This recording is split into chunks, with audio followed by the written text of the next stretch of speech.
Hello welcome guys, मैं हूं मंजय और आज हम लोग डिस्कस करेंगे क्लास 12 का केमिस्ट्री का चैप्टर नंबर 4 जिसका नाम है रासायनिक बल गतिकी, जिसको इंग्लिश में बोला जाता है केमिकल काइनेटिक्स। गाइज, पिछले वीडियो में हम लोगों ने डिस्कस किया था कि रासायनिक अभिक्रिया क्या होता है, कितने प्रकार का होता है, रासायनिक वेग क्या होता है। और आज हम लोग उसी चैप्टर को कंटिन्यू करते हैं। तो आइए शुरू करते हैं। गाइज, आज का जो फर्स्ट जो टॉपिक है वो है औसत वेग। ठीक है। औसत वेग का मतलब होता है किसी भी रासायनिक अभिक्रिया में किसी भी समय अंतराल पर जो अभिक्रिया का जो वेग होगा उसको बोलेंगे औसत वेग। यानी कि किसी टाइप का रिएक्शन है, कोई भी टाइप का अभिक्रिया हो, और उस अभिक्रिया में खास बात यह है कि किसी भी समय में आप उस अभिक्रिया का यदि आप उसका वेग निकालते हैं तो उसको बोलेंगे औसत वेग, है ना। समय अंतराल मतलब होता है समय समय पर, है ना। कुछ समय बाद मतलब आप उसमें समय में क्या कर रहे, अंतर ला रहे। मान लेते हैं कि कुछ 5 सेकेंड बाद या फिर कुछ 10 सेकेंड बाद या 15 सेकेंड बाद, यानी कि डिफरेंट डिफरेंट टाइम में आप उसका अगर मेजरमेंट कर रहे हैं तो उसको हम लोग बोलेंगे औसत वेग। औसत को ऐसे इंग्लिश में एवरेज बोलते हैं, और रेट ऑफ रिएक्शन मतलब अभिक्रिया का जो वेग होता है उसको आर से रिप्रेजेंट करते हैं। इसीलिए औसत वेग को आर ए बी से रिप्रेजेंट किया जाता है। ठीक है। गाइज, यदि हम लोग ताक्षणिक वेग की अगर बात करते हैं तो ताक्षणिक वेग को कुछ इस प्रकार से बोल सकते हैं। किसी रासायनिक अभिक्रिया में किसी क्षण विशेष पर किसी भी अभिक्रिया का जो वेग होता है उसे ताक्षणिक वेग कहते हैं। ताक्षणिक वेग को तात्कालिक वेग भी कहते हैं, और इसे इंग्लिश में बोलते हैं इंस्टेंटेनियस रेट ऑफ रिएक्शन। इसलिए इसको RINST से रिप्रेजेंट किया जाता है। ताक्षणिक का मतलब होता है कोई भी अभिक्रिया है और उसमें अगर हम मान लेते हैं उस अभिक्रिया का वेग अगर हमको 5 सेकेंड में मेजर करना है तो 5 सेकेंड एक खास टाइम हो गया, और इस पर जो अभिक्रिया का जो रेट होगा, अभिक्रिया का जो वेग होगा उसको बोलेंगे ताक्षणिक वेग। मान लेते हैं कोई भी अभिक्रिया हो रहा है, हमको 10 सेकेंड पर ही मेजर करनी है, तो 10 सेकेंड यानी कि यह मेरे लिए क्या हो गया, खास टाइम हो गया। और इसी खास टाइम पे यदि मेजर करेंगे तो इसको बोलेंगे ताक्षणिक वेग। कोई दिक्कत यहाँ तक? गाइज, आइए हम लोग देखते हैं कि ताक्षणिक वेग को किस प्रकार से हम लोग निकाल सकते हैं।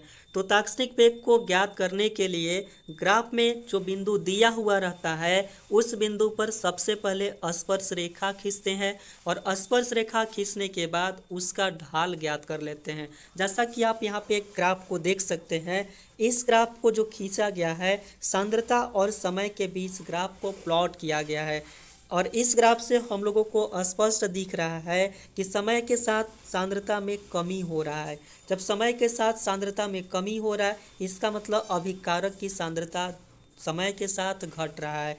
यहाँ तक तो बात समझ में आ रही है। अब मान लेते हैं कि यह जो पॉइंट P है, इस पॉइंट पे अभिक्रिया का ताक्षणिक वेग हमको निकालना है। तो ताक्षणिक वेग निकालने के लिए सबसे पहले उस पॉइंट पे एक स्पर्श रेखा खींचते हैं। जैसा कि आप देख सकते हैं यहाँ पे एक स्पर्श रेखा AB को खींचा गया है। ठीक है। और इस स्पर्श रेखा को थोड़ा सा आगे बढ़ा दीजिए A को, और B को आगे थोड़ा बढ़ा दे तो एक बिंदु किस पे जाके मिलेगा, सी पर। और इस प्रकार से यह एक प्रकार का समकोण त्रिभुज का निर्माण करेगा। और यहाँ पे देख सकते हैं बी पर एक कोण बन जाएगा जिसका नाम दे देंगे थीटा। थीटा जो कोण बनेगा न्यून कोण थीटा बनेगा, है ना। यहाँ पे जो फॉर्मेशन होगा कोण का वह न्यून कोण होगा। यहाँ तक तो समझने में दिक्कत नहीं होगा। अब बताइए, यह तो टी हो गया, इधर सांद्रता हो गया, यहाँ तक तो समझने में दिक्कत नहीं है। अब ये जो पी पॉइंट है इस पॉइंट पे हम लोग इसका रेखा की ढाल को निकालेंगे। और जैसा कि हम लोग जानते हैं कि जो रेखा की जो ढाल होता है उसको रिप्रेजेंट करते हैं टेन थीटा से। ठीक है। उसको किस से रिप्रेजेंट करते हैं, टेन थीटा से। और यह 11th क्लास में भी पढ़ना था, मैथ का एक चैप्टर था, है ना, स्पर्श रेखा, उसमें आपको ये चीज़ पढ़नी थी।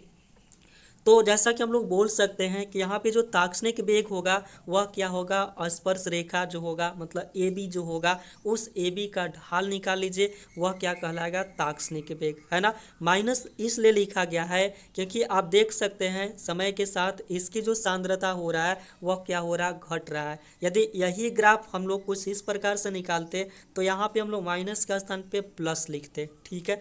मतलब आप उत्पाद की सांद्रता से भी इसको आप निकाल सकते हैं, कोई दिक्कत नहीं है। ठीक है, तो जैसा कि हम लोग जानते हैं कि क्या लिख सकते हैं कि ताक्षणिक वेग बराबर लिख सकते हैं माइनस स्पर्श रेखा जो है ए बी का ढाल, और ए बी का ढाल मतलब ढाल को निकालते हैं टेन थीटा, तो टेन थीटा इक्वल टू हो जाएगा R I N S T मतलब instantaneous rate of reaction equal to क्या लिख सकते हैं माइनस टेन थीटा, और tan theta equal to formula हम लोग जानते हैं पी बाई बी, है ना।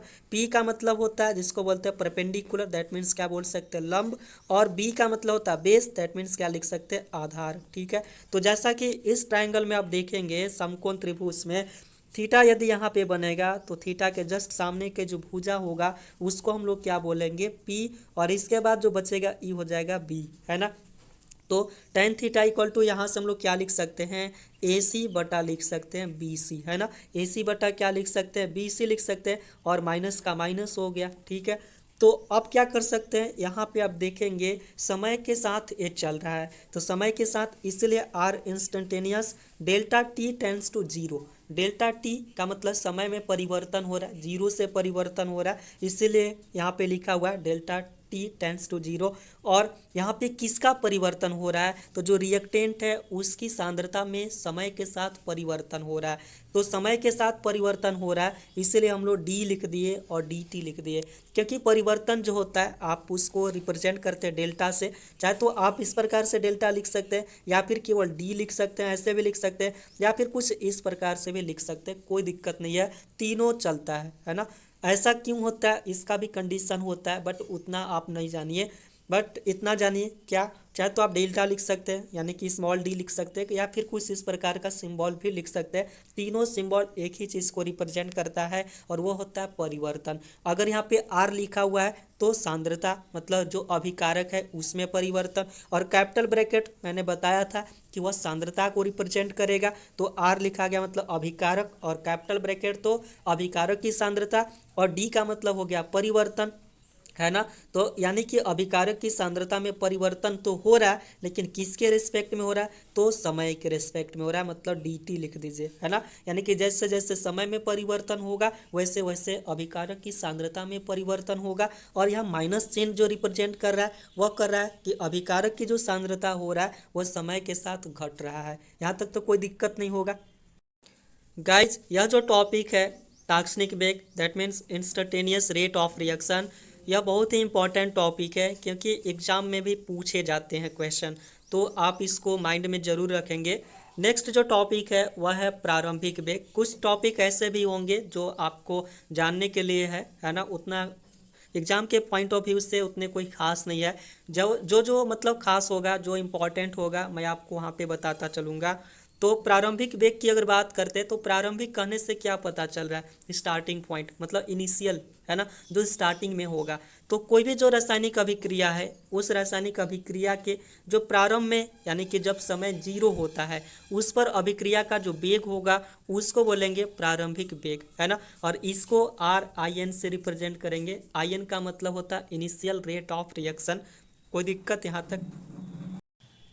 अगला जो टॉपिक है वह है अभिक्रिया का जो वेग है वह, और दूसरा स्टाइकियोमीट्री जो गुणांक होता है उसमें क्या रिलेशन होता है, यानी कि इन दोनों में क्या क्या आपको रिलेशन देखने को मिल सकता है। जैसा कि हम लोग जानते हैं कि कोई भी जो रासायनिक अभिक्रिया होता है सदैव यह ऐसा आवश्यक नहीं है कि अभिकारक के घटने की दर और उत्पाद के बढ़ने की दर बराबर हो। मतलब कोई भी जो रासायनिक अभिक्रिया हो रहा है इसका मतलब यह नहीं होता है कि जितना अभिकारक टूट गया उतना ही उत्पाद बनेगा, है ना।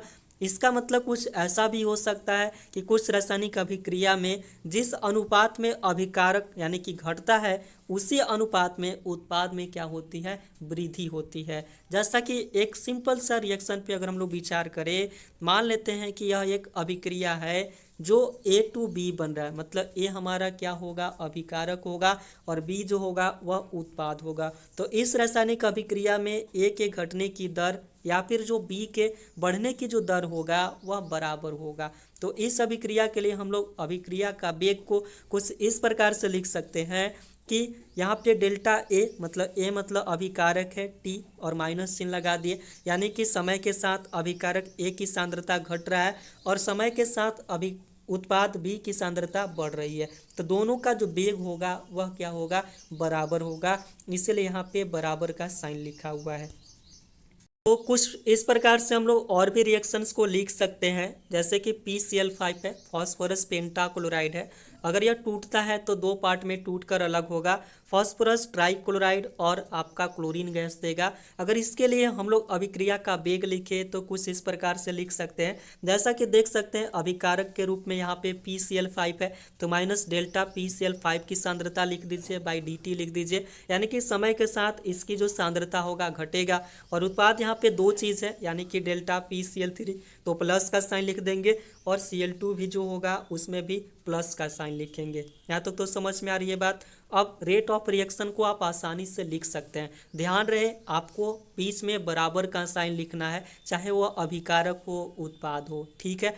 तो अगला जो इक्वेशन है उस इक्वेशन को आप देख सकते हैं और खुद से भी लिख सकते हैं, है ना। तो यहाँ पे क्या चीज़ है, SO2Cl2 है और SO2 प्लस Cl2 बनता है। तो अभिक्रिया का वेग को अगर लिखना चाहे तो क्या लिख सकते हैं, तो माइनस डेल्टा लिखेंगे और इसकी सांद्रता लिख दीजिए, बटा में dt लिख दीजिए माइनस साइन के साथ, और प्लस साइन के साथ क्या लिखेंगे, डेल्टा SO2 बटा dt बराबर में प्लस डेल्टा Cl2 dt।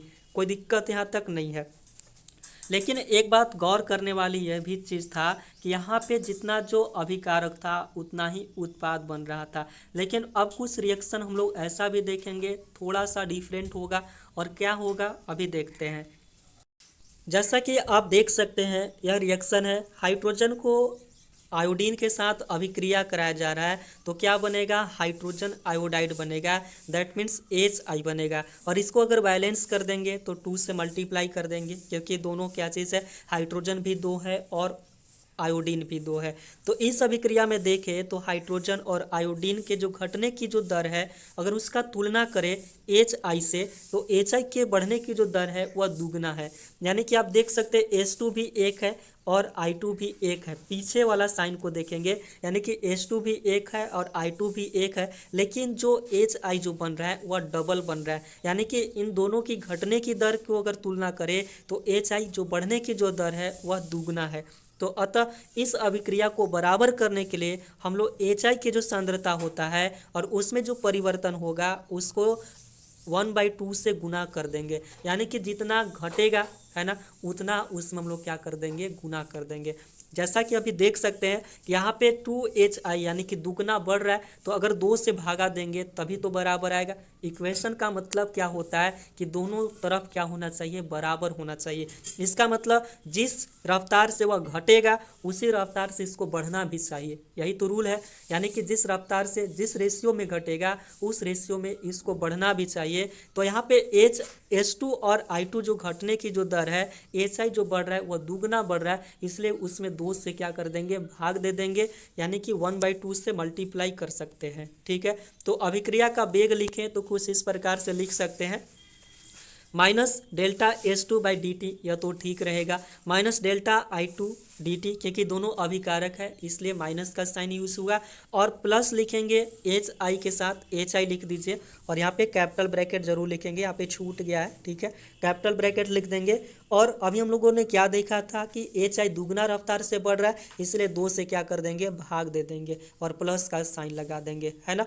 तो जो कन्फ्यूजन होता है, धीरे धीरे जो कन्फ्यूजन होगा वह दूर होता चला जाएगा, है ना। पहले से जो कन्फ्यूजन होगा उसको हम लोग क्या करेंगे, दूर करते चलेंगे। यानी कि सिंपल सा लैंग्वेज में अगर बात करें तो कुछ इस प्रकार से बोल सकते हैं, जैसा कि H2 प्लस I2 की रिएक्शन पे ही अगर हम लोग बात कर ले, है ना, 2HI, तो आप ज़्यादा कुछ नहीं सोचेंगे, बस इतना ही लिखना है। H2 को 1 है तो 1 लिख दिए, I2 1 है तो 1 लिख दीजिए, और जो यहाँ पे कॉफिशिएंट रहेगा उतना से भाग दे दीजिए, आपका आंसर सही होगा, है ना। यानी कि यहाँ पे जो भी न्यूमेरिकल वैल्यू होगा उस न्यूमेरिकल वैल्यू जितना भी रहेगा उससे क्या कर देंगे, भाग दे देंगे। कोई दिक्कत यहाँ तक? और इसी प्रकार से हम लोग एक और रिएक्शंस को देख लेते हैं। जैसे N2 प्लस H2 है, रिएक्शन करा रहे हैं, क्या बन रहा है NH3 बन रहा है, मतलब अमोनिया बन रहा है। तो अभिक्रिया का वेग क्या होगा, आप देख सकते हैं N2 एक है तो माइनस डेल्टा N2/dt लिख दिए। अगर हम H2 की अगर बात करते हैं तो क्या बोले कि जो जो कॉफिशिएंट होगा उसको बटा में लिख दीजिए, तो -1/3 लिख दिए, है ना। और H2 का H2 और dt का dt अभिकारक है इसलिए माइनस, और यहाँ पे जो 2 कॉफिशिएंट है 2 से भाग दे दीजिए, 1/2 हो जाएगा, डेल्टा NH3/dt लिख सकते हैं। कोई दिक्कत यहाँ तक नहीं है। और यह जो क्वेश्चन है आपका एनसीईआरटी बुक में भी दिया हुआ है, और यह जो क्वेश्चन है बहुत ही इंपॉर्टेंट है। तो क्या लिख सकते हैं, -5Br माइनस है और 6H प्लस है, BrO3 माइनस है, क्या बना रहा है 3Br2 बना रहा है, 3H2O बना रहा है। तो अभिक्रिया का वेग क्या होगा 1/5 होगा, अभिकारक है माइनस लगा दीजिए, डेल्टा Br माइनस है तो -Br क्या लिख देंगे, Br minus by delta T. कोई दिक्कत, यानी कि समय के साथ Br माइनस की जो सांद्रता है वो घट रहा है, समय के साथ जो H2 है उसकी भी सांद्रता घट रहा है, -1/6 लिख दिया गया। और BrO3 जो है उसको भी लिख दीजिए अभिकारक के फॉर्म में, इसलिए माइनस लिख देंगे। और उत्पाद के फॉर्म में दो ही चीज़ है तो उसको प्लस में लिख दीजिए। इतना चीज़ तो आपको समझ में आ रहा होगा। और इसी टाइप के जितने भी केमिकल रिएक्शंस होंगे उस सारे केमिकल रिएक्शंस का रेट ऑफ रिएक्शन आप आसानी से लिख सकते हैं। मुझे नहीं लगता कि अब आपको कोई प्रॉब्लम हो रहा होगा। गाइज आई होप कि यह वीडियो आपको पसंद आया होगा। यदि वीडियो आपको पसंद आता है तभी वीडियो को लाइक किया कीजिए और चैनल को सब्सक्राइब कर दिया कीजिए, और हो सके तो अपने दोस्तों में शेयर भी कर दिया कीजिए। और मिलते हैं नेक्स्ट वीडियो में, और नेक्स्ट वीडियो में जो हम लोग डिस्कस करेंगे इससे भी इंटरेस्टिंग टॉपिक के बारे में डिस्कस करेंगे, और भी इसको डीपली हम लोग जानने की कोशिश करेंगे और बहुत ही मज़ा आने वाला है। तो मिलते हैं नेक्स्ट वीडियो में, तब तक के लिए बाय। गाइज आई होप कि यह वीडियो आपको पसंद आया होगा। यदि वीडियो आपको पसंद आता है तभी वीडियो को लाइक किया कीजिए और चैनल को सब्सक्राइब कर दिया कीजिए, और हो सके तो अपने दोस्तों में शेयर भी कर दिया कीजिए। और मिलते हैं नेक्स्ट वीडियो में, और नेक्स्ट वीडियो में जो हम लोग डिस्कस करेंगे इससे भी इंटरेस्टिंग टॉपिक के बारे में डिस्कस करेंगे, और भी इसको डीपली हम लोग जानने की कोशिश करेंगे और बहुत ही मज़ा आने वाला है। तो मिलते हैं नेक्स्ट वीडियो में, तब तक के लिए बाय।